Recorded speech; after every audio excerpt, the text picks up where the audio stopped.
Subscribe from 3rd standard. This is sound triggering noise experiment.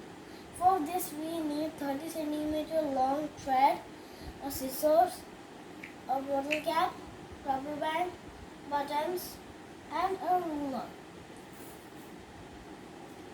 Take marker and mark 3 cm. Make a knot.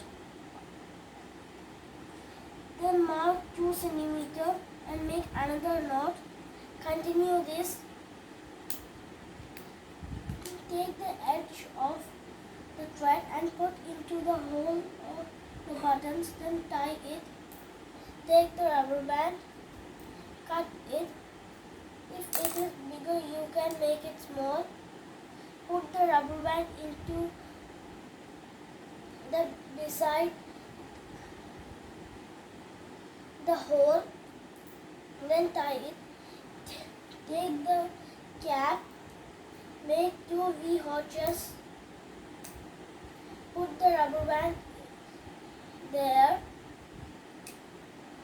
Now run your fingers here to hear the sound.